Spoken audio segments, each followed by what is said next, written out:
Bonjour, c'est Romain. Dans cette vidéo, je vous montre comment éditer la rétrocession pour vos remplaçants. Cette option vous permet en quelques secondes de voir les sommes à rétrocéder en fonction des options que vous souhaitez appliquer sur les actes ayant été faits, qu'ils soient facturés ou non. Pour éditer la rétrocession de mon remplaçant, je peux passer par deux endroits différents. Soit l'avatar Gestion des remplaçants, puis en haut à droite Calculer la rétrocession, mais également via l'onglet Gestion, Calcul de la redevance, et je retrouve également le bouton de rétrocession. J'ai donc sélectionné mon remplaçant, s'il y en a plusieurs dans le cabinet, les périodes qui m'intéressent, sur lesquelles il a travaillé. J'ai différentes options pour cette rétrocession. Est-ce que je veux calculer uniquement sur le prévisionnel, ce qui compte la totalité des actes qui lui ont été attribués, que ceux-ci soient facturés ou non, ou alors uniquement les actes qui eux ont été facturés. Je choisis le taux de rétrocession, qui est le pourcentage de la somme que je vais garder sur le montant global. Est-ce que j'applique ou non ce pourcentage sur les déplacements, ce qui englobe les IFA, IFI et les ICA, et je choisis un document avec plus ou moins de détails.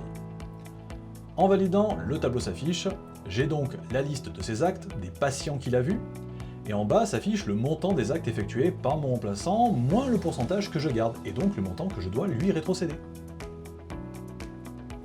Et maintenant quelques précisions quand un forfait BSI entre en jeu. Pour que ce soit plus simple, voici un exemple clair.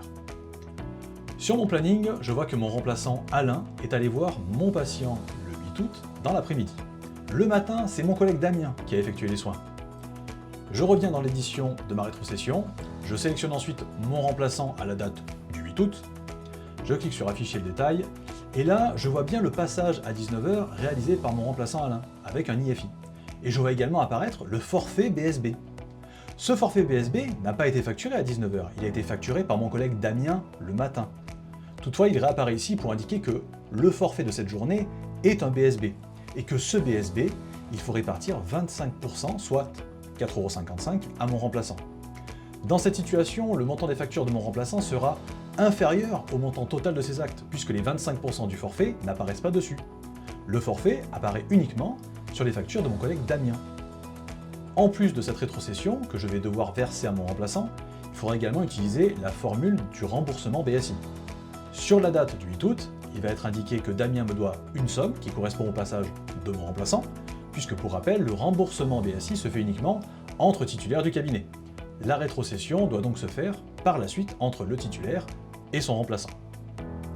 Et voilà, vous savez à présent comment calculer la rétrocession d'un remplaçant et comprendre la répartition des forfaits BSI à l'intérieur. A bientôt pour de prochaines vidéos.